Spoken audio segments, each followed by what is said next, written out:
प्रणाम। हम किरण शर्मा, हम मंजू शर्मा अपना चैनल पर स्वागत करी छी। नमस्ते प्रणाम सब दीदी भाईजी के प्रणाम, जेते दाई माय चाची भैया सुनबी सब गोटन के प्रणाम करी छी। और हम दोनों देवरानी जेठानी बहुत प्यारा, बहुत सुंदर, बहुत दर्दनाक बेटी विवाह गीत बनावे जा रहा है। सब जरूर सुनब, कमेंट करके जरूर बताए। बहुत प्यारा से गीत से। और किनको बेटी के जब शादी विवाह हो तो उनका तो जरूर हमेशा याद अबे कर मायके के। तो बहुत प्यारा सा गीत यहाँ सब जरूर सुनब, जरूर कमेंट करब। बहुत प्यारा सा गीत यहाँ से जरूर सुनबेटा करब, कमेंटो से करबे करब। जरूर अहाँ सब आशा कर छी, अहाँ सब जरूर लाइक करब। देखिए मेला देखा जाए वाला है, तो इनका नहीं बजाई। हाँ, ये ज्यादा मेला पर ध्यान है, अभी गीत पर नहीं। परिक्रमा देखा जाए वाला है, तो दुआरे इनका नहीं बजाई छिए। आ वो से बुझ छिए ननद गाम पर जेबी तो ननद गाम पर जैथिन तब जैथिन परिक्रमा घूम। भोर भीन सरवा सीता बेटिया नहे बाहर थीन रमया नहे बाहर थीन नायन सझारइलो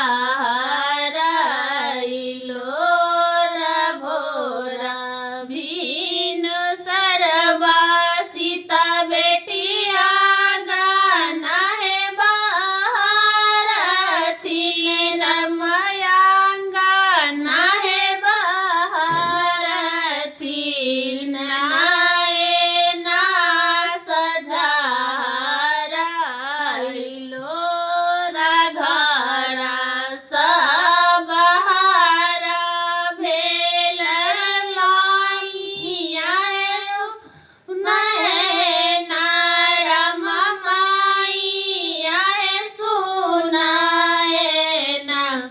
काहे बेटी झारइलो घरा सबहारा भेल माइया हे सुनाए नारम माइया हे सुनाए ना काहे बेटी झारइलो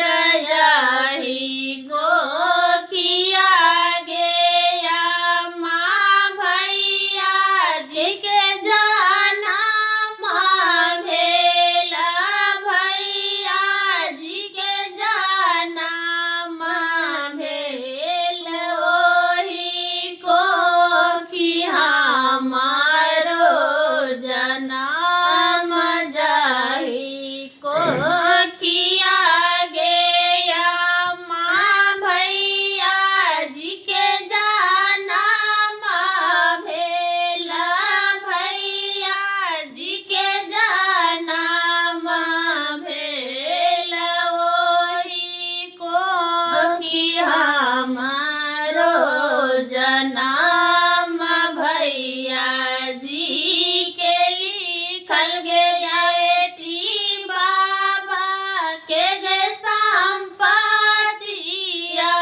रम बाबा के गे संपतिया तोहरो लिखल दूर देश भैया जी के लिखल बेटी बाबा के गे संपतिया रम बाबा के गे संपतिया तो